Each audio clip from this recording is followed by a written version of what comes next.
दोस्तों आज हम एक्सप्लेन करने वाले हैं हाल ही में आई हुई मूवी जाट को, जिसे आप लोग काफी समय से इंतजार कर रहे होते हैं। चलिए इस वीडियो को लाइक कर दीजिए, कहानी को हम लोग आगे बढ़ाते हैं। मूवी के शुरुआत में हमें श्रीलंका को खतरनाक जंगलों को सीन को दिखाया जाता है, जहां पर श्रीलंका के आर्मी एक ऑर्गेनाइज कंपनी को आदमी को सफाया करने के लिए वहां जंगल में पहुंची हुई होती है, और उसके जरिए हमें बताया जाता है कि टाइगर ऑर्गेनाइज पूरे जंगल में और कई जगह पर भी अपना आतंक को फैलाया हुआ है। हालांकि इस दिनों आर्मी टाइगर के गैंग को मार ही रही थी और साथ में इस जंगल में गड़ा हुआ खजाना को भी खोज रही होती है। वह सरकार के ऑर्डर आया हुआ होता है। फिर हम गांव के कुछ लोगों को देखते हैं, जिसे खुदाई के समय एक बड़ा सा बॉक्स मिला हुआ होता है, जिसमें बहुत सारे सोना होता है, और वो उस सोना को लेकर यहाँ से भागने वाले होते हैं। फिर आर्मी वाला सोना को ले जाने से रोक देता है। फिर यह इसका पूरा गैंग आ जाता है और आर्मी वाला के मार डालता है उसी जगह। फिर वो पूरा खजाना को लेकर बोट के जरिए इंडिया के बॉर्डर पर चले आते हैं। फिर आर्मी वाला इसको पकड़ लेता है और पूछता है तुम ये कहाँ से आए हो। फिर इस गैंग का लीडर राणा रुंडा ने बोलता है कि मैं श्रीलंका से आया हूँ और हमें यहाँ ही रहना है। जिस पर यह बात सुनकर पुलिस वाले हंसने लग जाते हैं कि तुम मजाक कर रहे हो, यहाँ तुम कैसे रहे। फिर राणा रुंडा अपने सोने के में से 4 गोल्ड निकालकर पुलिस वाले को दे देते हैं, जिसमें पुलिस वाले लालच में आ जाते हैं और राणा रुंडा के पूरा शर्त को पुलिस वाला मान जाता है। उसके बाद राणा रुंडा के पूरा गैंग को एक पहचान दिला देता है और साधारण से इंडिया में रहने दे देता है। इन लोगों के आंध्रा में रहने की व्यवस्था हो जाता है। अब यह लोग आंध्रा में रहने लगता है। फिर हमें कुछ दिनों के बाद कुछ और सीन को दिखाया जाता है। फिर राष्ट्रपति के पास एक कोरियो आता है, जिसमें राष्ट्रपति उस कोरियो को खोलता है तो उसमें से एक पत्र निकलता है, जिसमें लिखी हुई होती है कि मैं एक तीसरी क्लास में पढ़ने वाली लड़की हूँ और मैं आंध्र प्रदेश में रहने वाली हूँ और मेरे गाँव में बहुत ही ज्यादा अत्याचार हो रहा है। आप इन पे एक्शन नहीं लिए तो हम लोग बहुत ही जल्द मारे जाएंगे। इस बॉक्स में एक डेमो भी है। राष्ट्रपति उस बॉक्स को खोल के देखते हैं तो उस बॉक्स में कई गाँव वालों के अंगूठा काट के रखा गया हुआ होता है।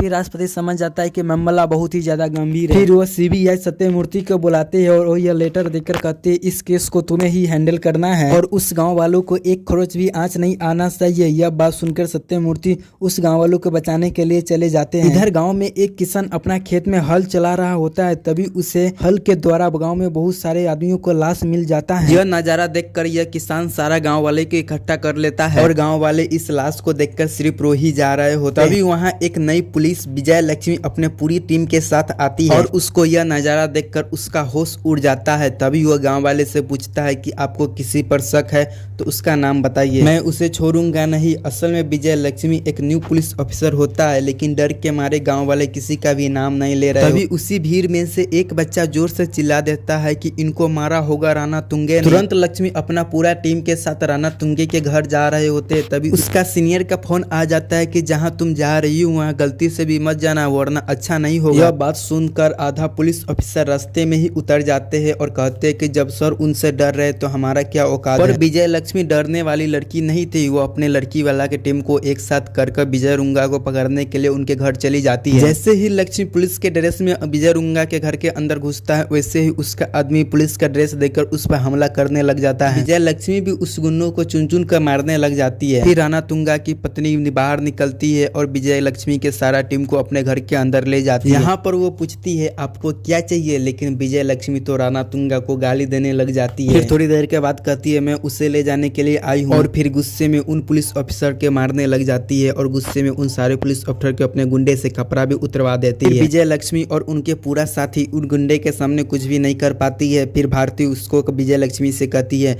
मेरा पति रावण है, रावण उसका कोई भी आदमी कुछ भी नहीं बिगाड़ सकता है और तुम भी यहाँ मेरी कैद में ही रहने वाली है, समझी है लड़की। फिर उसके बाद हम एक आदमी को देखते हैं जिसका नाम था प्रताप। उसका ट्रेन एक एक्सीडेंट के कारण रुक गया होता है और ट्रेन के मरम्मत करने में बहुत ही ज्यादा टाइम लगने वाला था, इसीलिए प्रताप उस जगह घूमने के लिए निकल जाता है। लेकिन यह तो एक गांव था जो कि काफी समय से बंजर पड़ा हुआ था। फिर प्रताप घूमते घूमते एक दुकान पे चले जाता है और दुकानदार से इडली डोसा लेकर वो खाने लग जाता है। फिर उस दुकान पे कुछ गुंडे आ जाते हैं और धोखा से प्रताप का थाली गिरा देते। फिर प्रताप जाकर उस गुंडे से कहता है अरे यार तुमने मेरा थाली गिरा दिया, चलो कोई बात नहीं मगर तुम मुझको सॉरी बोल दो। लेकिन वो लोग तो प्रताप से बदतमीजी करने लगते हैं और प्रताप से कहने लग जाते हैं कि जाओ तुम्हें जिसको बुलाने बुला लो, हम सबको देख लेंगे, किसी से डरते भी नहीं है, तुम जानता है मेरे ऊपर किसका हाथ है। यह बात सुनकर प्रताप को बहुत ही ज्यादा गुस्सा आ जाता है और फिर प्रताप उन लोगों की कुत्ता की तरह मारने लगता है और कहता है एक तो गलती की ऊपर से हमसे ऐंठ के बोल रहे हो। फिर उसी गैंग के आदमी से पूछता है अच्छा मैं अभी घूम ही रहा हूँ, बता तुम्हारे ऊपर किसका हाथ है। वो आदमी सीधा अपने बॉस रेड्डी के पास ले जा रहा होता होता है जो कि रेड्डी उस एरिया के मंत्री होता है। फिर हम इधर रेड्डी को देखते हैं जो कि अपने बेटी को शादी को फिक्स कर रहा होता है, लेकिन रेड्डी बहुत ही खतरनाक आदमी था। फिर थोड़ी देर के बाद प्रताप वहाँ पर आ जाता है और पूछने लगता है कि यहाँ पर रेड्डी कौन है। फिर प्रताप रेड्डी से कहने लगता है तुम्हारा आदमी के गलती के वजह से तुमको अब मुझसे माफी मांगना पड़ेगा। लेकिन रेड्डी तो अब उससे ही धमकी देने लग जाता है कि तुम्हें अब कौन बचाएगा। फिर प्रताप गुस्से में आकर उसका सारा आदमी को पीटने लग जाता है। फिर प्रताप थोड़ा देर के बाद रेड्डी को भी पीट देता है। यह देखकर रेड्डी कहता है तुम जानता नहीं मेरे पीछे किसका हाथ है। फिर रेड्डी के यह बात सुनकर प्रताप कहने लगता है चल मुझे अब उसी आदमी से मिलना है जिसके ऊपर तुम्हारा हाथ है, क्योंकि अब तुम लोग ऐसे नहीं सुधरने वाले हो। फिर हम इधर सत्यमूर्ति को देखते हैं, उस गांव के स्टेट में पहुंच गया हुआ होता है। फिर पुलिस वाला उस गांव को मिनिस्टर का फोन करके कह देता है सर इस गांव में सीबीआई आ गया हुआ है। यह बात सुनकर मिनिस्टर बहुत ही ज्यादा डर जाता है, क्योंकि गाँव के बारे में सीबीआई को मालूम चल जाएगा तो बहुत बड़ा दिक्कत हो जाएगा। अब यह दिक्कत क्या है इस वीडियो में आप पूरे बने रहे, आपको आगे पता चलेगा कि दिक्कत क्या है। फिर हम इधर थोड़ी देर के बाद देखते हैं रजिस्ट्रेशन ऑफिस की यह हाल था। यहाँ सोमोनू नाम के एक आदमी जो कि राणा तुंगा का भाई होता है, उसने कई सारे एम्प्लॉय को पीट कर बैठा कर रखा हुआ होता है, क्योंकि सोमोनू का बात कोई एम्प्लॉय नहीं मान रहे होते हैं। असल में सोमोनू को कहना था कि इस स्टैम्प पेपर पर अपना साइन कर को स्टेप लाइट लगा दो, कि जो लिखना होगा वो हम लिख लेंगे। असल में ये पेपर कई सारे गाँव के लिए होना अभी उस जगह रेड्डी के साथ प्रताप भी आ जाता है और सभी से पूछने लगता है तुम में से सोमोनू कौन है, जिसके दम पर ये रेड्डी उछल रहा है। फिर प्रताप सोमोनू के पास में जाकर कहता है देखो तुम्हारे आदमी ने गलती किया, इसके लिए तुमको माफी हमसे मांगना पड़ेगा वरना अच्छा नहीं होगा। लेकिन सोमोनू फिर उल्टा प्रताप पर ही हाथ उठाने लग जाता है, जिस पर प्रताप सोमोनू के कुत्ते के तरह मारने लग जाता है और उसका गैंग को भी उठाकर फेंक देता है, जिसको रेड्डी देखकर शौक में पड़ जाता है। तभी उसमें से एक आदमी प्रताप से कहता है आपने राणा तुंगा के भाई पर हाथ उठा दिया, आपने बहुत बड़ा गलती कर दिए हैं। फिर प्रताप हंसने लग जाता है और कहता है अब मुझे वो सॉरी बोलेगा। फिर हम इधर सत्यमूर्ति को देखते हैं जो कि उस गांव में जाने से पहले एक ऑफिसर से पूछता रहता है कि राणा तुंगा कौन है। फिर वो पुलिस वाले बताते हैं कि एक सोना के टुकड़ा लेकर वो पुलिस वाले लालच में आके राणा तुंगा के इधर रहने दे रहे हैं। फिर राणा तुंगा इधर मछुआरा बन गया, लेकिन क्रिमिनल तो क्रिमिनल ही रहता है। फिर इधर भी राणा तुंगा अपना आतंक को बढ़ाने लग गया। फिर इस आतंक को देखकर राणा तुंगा के समझाने कई बार पुलिस वाले भी आया, लेकिन राणा तुंगा उस पुलिस वालों को गर्दन काटकर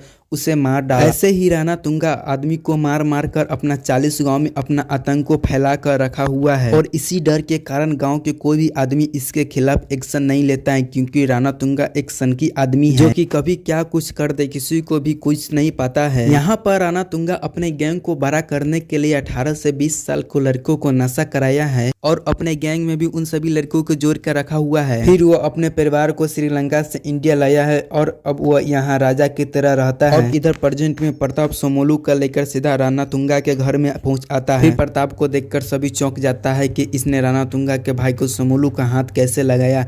फिर सोनू अपने आप को सोचने लगता है कि अब मेरा भाई प्रताप को छोड़ेगा नहीं। फिर प्रताप कहता है कि इसने मेरे को सॉरी नहीं बोला तब मैंने इसका यह हाल कर दिया है। यह बात सुनने ही राणा रुंडा प्रताप को सॉरी बोल देता है। प्रताप खुश हो जाता है और कहता है चलो अब मामला शांत हो गया। फिर प्रताप जैसे ही जाने वाला होता है तभी उसे एक पुलिस के वर्दी दिखाई देता है और कई जगह खून पड़ा हुआ होता है। फिर यह देखकर उसका दिमाग चलता है और पूछने लगता है यह सब क्या है, जिससे कोई भी सुनकर कुछ भी जवाब नहीं दे रहा। फिर प्रताप उस खून के पीछे पीछे जाने लग जाता है। फिर प्रताप एक दरवाजे के पास जाता है और उस दरवाजा को खोलता है तो उस दरवाजा के अंदर में देखता है विजय लक्ष्मी थी और विजय लक्ष्मी के पूरा टीम उसी घर के अंदर बैठी हुई थी। उसको कपड़ा भी दे देता है पहनने के लिए। यह नजारा को देखकर राणा रुंडा के गैंग प्रताप के ऊपर हमला कर देता है और राणा रुंडा कहने लगता है तू मेरे ही घर में आकर मेरा कैदी के कैसे ले जा सकता है। प्रताप राणा रुंडा से कहता है अगर मैंने तुम्हें एक दा गला पकड़ लिया ना तो तुझे कोई बचा भी नहीं सकता। भारती उन गैंग को हालतों को देखकर भारती अपने पति राणा रुंडा से कहता है अभी इसको जाने दो,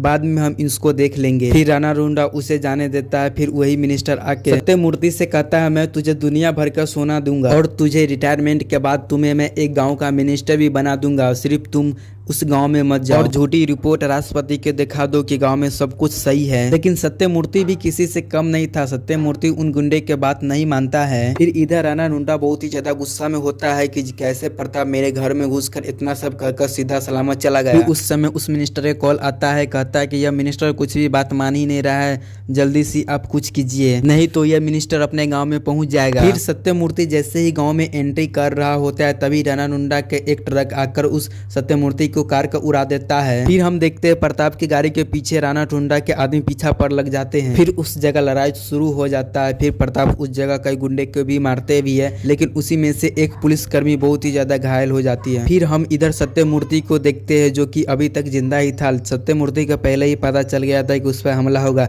इसीलिए सत्यमूर्ति पहले ही अपना कार को चेंज कर लिया होता है। फिर प्रताप उस घायल पुलिस लेडी को एक गांव में ले जा रहा होता है, लेकिन वो गांव पूरी तरह से खाली था। फिर थोड़ी देर के बाद वो लड़की उस जगह मर जाती है। फिर यह देखकर प्रताप और विजय लक्ष्मी को बहुत ही ज्यादा दुख होता है। फिर थोड़ी देर के बाद राणा टुंडा का कॉल लक्ष्मी के पास आता है और वो प्रताप से कह रहा होता है अभी तो सिर्फ एक ही लेडी कांस्टेबल मरा है, अभी तो प्रताप को बहुत ही ज्यादा गुस्सा आता है। फिर प्रताप विजय लक्ष्मी से पूछने लगता है इस गाँव को क्या हुआ है और तुम लोग राणा टुंडा के घर में इस हालत में कैसे थी। फिर विजय लक्ष्मी प्रताप को बताने लगता है कि इस गांव में बहुत सारे लाश मिले थे, इसी कारण हम लोग राणा टुंडा के घर में पकड़ने के लिए गए हुए होते हैं, मगर हमें वहां तो भारती ने ही पकड़ कर रख ली हुई थी, लेकिन हमें वहां एक खास बात पता चलता है। फिर थोड़ी देर के बाद सीन बैक में जाता है। फिर भारती बताती है यह सब दिवस में शुरू हुआ होता है। असल में विदेशी आदमियों ने मिनिस्टर से मिलकर उसे बताया था कि आपके एरिया में सारे यूरेनियम और थोरियम मिला है, जिसे आप बेचकर बहुत सारे करोड़ रुपया भी कमा सकते हैं और वो थोरियम हम आपसे खरीदेंगे। यह बात सुनकर मिनिस्टर मान भी गया हुआ होता है। फिर मिनिस्टर राणा टुंगा के पास में जाता है और कहता है जिस एरिया में तुम राज कर रहे हो उस एरिया में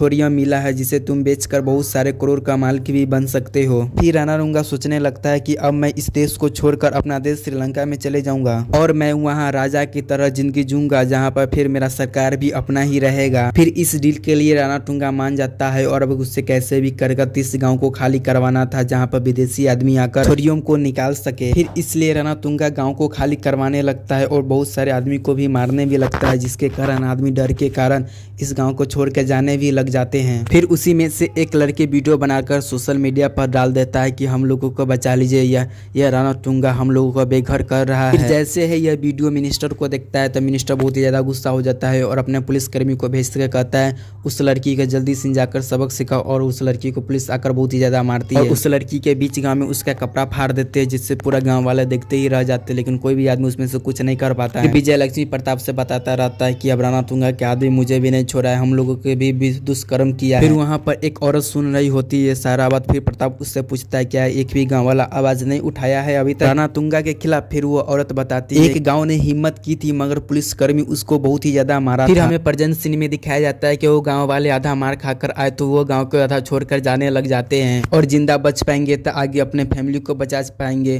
फिर उसी में से एक लड़की क्यों नहीं सोचती है क्यों नहीं पत्र लिखे हम लोग राष्ट्रपति के पास, कहीं वो हमारे बात को समझ पाएंगे। फिर वो लड़की लेटर को लिखती है और अपना सारा साथियों का अंगूठा काटकर उस बॉक्स में रख देता है ताकि राष्ट्रपति को भी इस प्रॉब्लम के बारे में उतना सीरियस लग सके। फिर ये लोग कुछ दिनों के बाद उस कोरियो में रखकर उसको भिजवा देते हैं। हालांकि जैसे ही वो लोग गांव में पहुंचने वाले होते तभी राणा टुंगा और उनके साथी उस पर हमला कर देते, क्योंकि उन लोगों को पहले ही पता चल गया था कि उन लोग एक साथ मिलकर राणा टुंगा के खिलाफ कुछ तो कर रहे हैं। और जो लाश उन खेतों में मिला था ना बिना सर के, वो लाश इन्हीं लोगों में जिन्हें राणा टुंगा ने मारा था और खेत में दफना दिया हुआ होता है। और यह सब बात सुनकर प्रताप को बहुत ही ज्यादा गुस्सा आ जाता है और प्रताप इन सभी से वादा करता है कि मैं राणा टुंगा को जिंदा नहीं छोड़ूंगा। और यहाँ से प्रताप सीधा थाना में जाता है और राणा टुंगा के खिलाफ कंप्लेन लिखवा रहा होता है, लेकिन यहाँ पर कोई भी पुलिस वाला उसके खिलाफ केस लिखने के लिए तैयार नहीं था। फिर वहाँ पर विजय लक्ष्मी आ जाता है और विजय लक्ष्मी से उस थानादार कहने लगता है मैंने तुम्हें पहले ही बताया था ना कि उस घर में नहीं जाओ। फिर प्रताप यह सब नजारा को देखकर बहुत ही ज्यादा गुस्सा हो जाता है और प्रताप उस पुलिस वालों को मारने के लिए जाता है, लेकिन